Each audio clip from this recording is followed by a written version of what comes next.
Mr. Prime Minister, then why were the gates left open for these terrorists to run in and wreak havoc all over Israel? And it took 8 hours for you to respond. If you were so clear on Hamas wanting to kill Jews 365 days a year, every minute of every day, why in the world weren't you ready? And why were you supporting funding to go to Hamas? It makes no sense. And actually, to Carville's point, I just question at this point what he would do to stay in power, because he has done a number of things in his government leading up to the war to stay in power that many say are naked moves that are just completely corrupt to stay in power. Now he's in a war.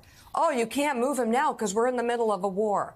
What next? Well, this is exactly when they need new leadership. They need new leadership, and the White House knows this, because you have a guy whose very political existence has been centered around security. And so this is a guy that oversaw the greatest failure of intelligence in Israeli history, led to more deaths because of his intel failure of Jews than any time since the Holocaust. He knew that this attack was coming for a year. They had the plans in his government for the year, written down how Hamas was going to do it. They knew this was coming for a year. And not only did they do nothing, they had a meeting in Doha, Netanyahu's people, in Doha in September, less than a month before these attacks took place. And the Qataris asked Netanyahu's government, does Netanyahu still want us to send money to Hamas? And Netanyahu's government said, yes. Well, come on. Yes, please keep sending money to Hamas. Keep funding Hamas. The Israelis, the Netanyahu government, had been in on Doha funding Hamas. You know, we sit back and we're like, oh, my God, what in the world is Qatar doing? They're supposed to be our ally. And then we find out in the New York Times 2 days ago that actually it's Netanyahu who's telling Hamas to keep funding Hamas. So Israel to keep funding Hamas. Israel to keep funding Hamas. So and by the way, we still haven't gotten an answer from anybody in the government on why, after 9/11, it took 3 minutes for our first responders to get there.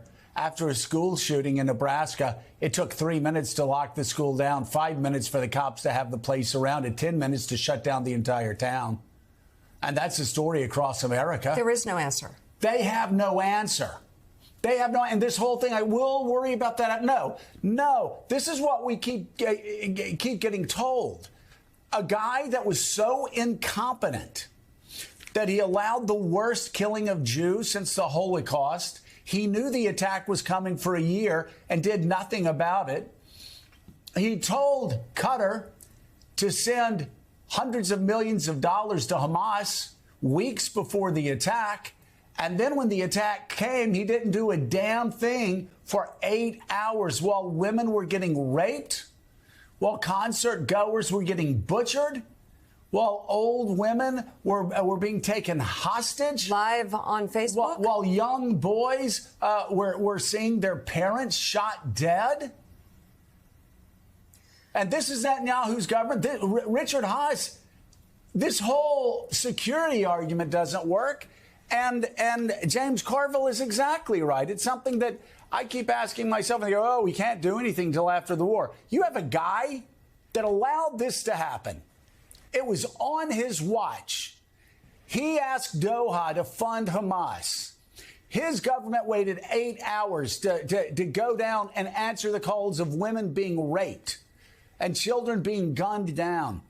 And he's saying, oh, well, we got to get through the war. No, he's incompetent. And the Israelis don't even like him. They want him out. The question is, when are they going to get the guy responsible for the worst killing of Jews since the Holocaust out and bring in responsible leadership that the United States can work with. The sooner the better, but not necessarily soon, Joe. It's one of the incentives Bibi Netanyahu has to continue the war, is he continue to make the argument we can't change horses in the middle of it. So the real question... But we're here. We're He's here trying to stay out of because jail. of him, Richard.